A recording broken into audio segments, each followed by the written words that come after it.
My dear brothers and sisters, in the midst of our Advent journey, we are yet given another beautiful image about this God whom we await to return in His glory.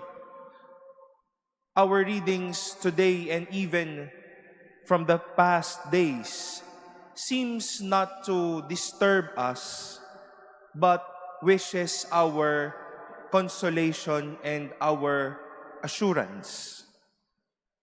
And what to be consoled and to be assured about.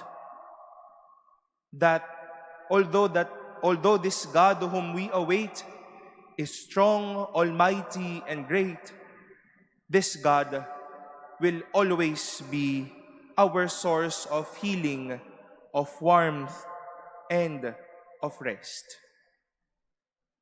Our two readings today would complement each other. Jesus would invite us to rest in Him without first knowing how Isaiah the prophet would note that God does not faint that God does not faint nor grow weary.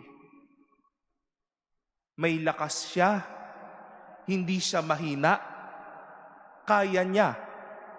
Kaya makakapahinga tayo sa Kanya at matututo tayo sa Kanya.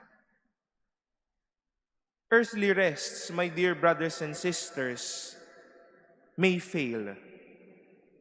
But we will never fail when we rest and learn from Jesus Himself. It is good to know to whom we are recoursing to when we need something or when we need to recharge. Yes, we go to people, we go to places, we take what we need and be solved about it.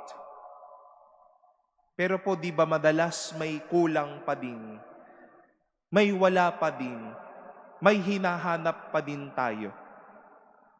And all the while we thought that we were already nourished, but still something is still missing. We are being reminded today to go back to our first love, kung saan tayo galing, kung sino ba talaga yung mahal na mahal tayo, at kung sino yung may kayang panindigan tayong bigyan tayo ng kapayapaan at ng kapanatagan sa ating buhay. Walang iba kundi ang Diyos. Some may say to us, ako ang pahinga mo, ako ang sasandalan mo, ako yung katuwang mo. Pero nawawala. Minsan hindi tutuparin ang sasabihin niya. O kaya baka sabihin niya na hindi ko kaya, o kaya hindi niya kaya panindigan. Pero sa Diyos na nagsasabi, ako ang pahinga mo, ako ang sandalan mo, ako ang katuwang mo, ako ang magliliwanag sa iyo. Hindi po tayo bigo. Hindi tayo lugi. Dahil kaya niya, maibibigay niya, at mas lalo't higit, paninindigan niya. He will be our rest, He will be our guide, because He wills it, and He can do it.